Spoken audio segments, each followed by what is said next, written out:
We are so pleased to honor our friend and colleague, Phelan Fretz, with the 2022 NEMA Lifetime Achievement Award. This honor is awarded to an individual with at least 35 years in the museum field and is based on an individual's commitment, participation, and support for NEMA, dedication to professional growth, and service as a role model or mentor who supports the next generation of museum professionals. Throughout his career, Phelan has exemplified a deep and lasting commitment to NEMA as the organization's board president, board member, presenter, advisor, and member of the NEMA 911 Rapid Response Team. This past June, Phelan retired as founding director of ECHO, Leahy Center for Lake Champlain, after 20 years of service. His leadership built ECHO into an anchor of education, environmental stewardship, and community engagement in the Burlington, Vermont area and beyond.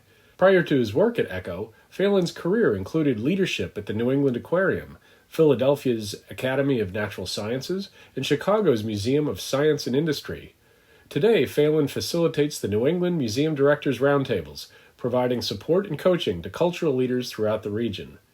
His leadership in our museum association and mentorship of countless museum professionals has had a tremendous impact on our field. Thank you, Phelan, for your many contributions. Please join us in congratulating Dr. Phelan Fretz. Phelan, so good to see you, and congratulations on winning the 2022 Lifetime Achievement Award. You're in great company. It's a long list of Hall of Famers in the museum field, and now you're part of it. Yeah, when I got to note from you, Dan, it was really wonderful and humbling to think about, gosh, after you're in the trenches for all these years. So really appreciate NEMA's support in all these years. And, this is a great award. Thank you so much. Yeah, oh, man. Well, so, Phelan, for those of us who maybe don't know you as well as I do, give us a sense of how you got into the museum field. Now, of course, you were director at a science center for many years, and science is your background. But did you wake up one day and just say, I think I'm going to be a science museum director? Well, actually, it's I have one of those museum as kid stories. So I was all of 13 or 14 years old, living in suburban Philadelphia, and my parents were regular museum, folks, and we went and visited a lot of places. And I remember going to the Academy of Natural Sciences in Philadelphia and seeing Louis Leakey in the grand hall of the Academy and listening to this, just hanging out there. He was just hanging out. Well, no, yeah. Well, it was a little more formal than that. It was about 500 of us in that auditorium. And just as a kid, as a tween, basically, listening to this world-renowned researcher who was, cutting new pathways in human evolution and tell us the story. I was just astounded. And then after college, my first job was at the Academy of Natural Sciences as an educator. So you wound up at ECHO and were there. You were the founding director. Tell us a little bit about how that all went down. I called the board chair up. I saw the notice for the job, and I went, well, I'm going to be home over Christmas, right? I'm just going to call her up and say, hey, I'm just going to be skiing up in Vermont. Do you think I could stop by? And so lo and behold, she convened the small board at the time. We had a conversation. We had a couple more conversations. I returned again, and they offered the position. And then I started a year before we opened the facility in May 2003. So when I arrived on site, it's there was an elevator tower and it looked like an erector set. And then from there on, we just, proceeded to open the facility, and wow, what a 20 years. How do you feel that museums have changed when you look back over your career? Well, what's interesting there is, of course, the Science Center launch of the Exploratorium in the 60s. So that brought this hands-on moment to all museums, right? And they all sort of said, oh, maybe people should be doing things in addition to sort of thinking and reading and experiencing.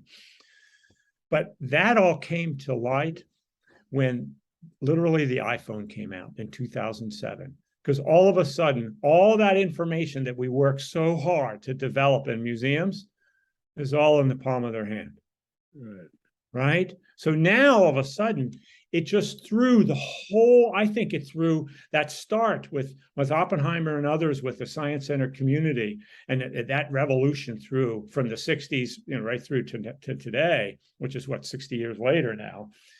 I think it really had a turn. And we felt that at Echo, when literally we looked around and went, they're all on their phones, whether they're doing it because they're communicating with loved ones or they're looking up information. Our silly text panel about lake sturgeon, hardly feels necessary anymore. It's about the experience of being in front of a live sturgeon and, and having that animal sort of look at you through the glass. That's the moment. It's not all the information anymore. So I think that sort of turns, whether you're an art museum or a history museum or a cultural institution of any type, that feels like 15 to 20 years ago, that shift happened. And now we're still trying to figure out what it means to be a valuable community resource. Tell me a little bit about the challenges that you feel leaders in museums face today. Yeah, it certainly is complex. And I think, when you think back 5 or 10 years, it was really about, your role in nurturing the board along and raising the funds and being the champion for the staff that they do their work.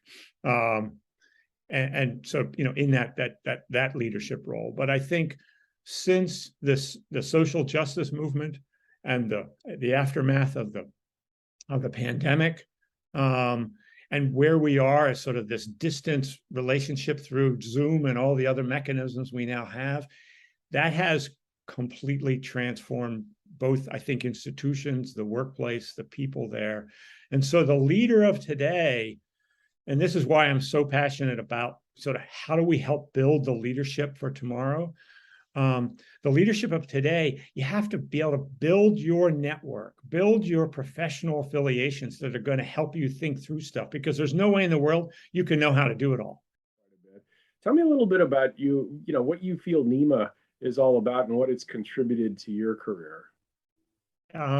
It's almost impossible to answer that question, because NEMA has shown up in unbelievable numbers of different places in my life.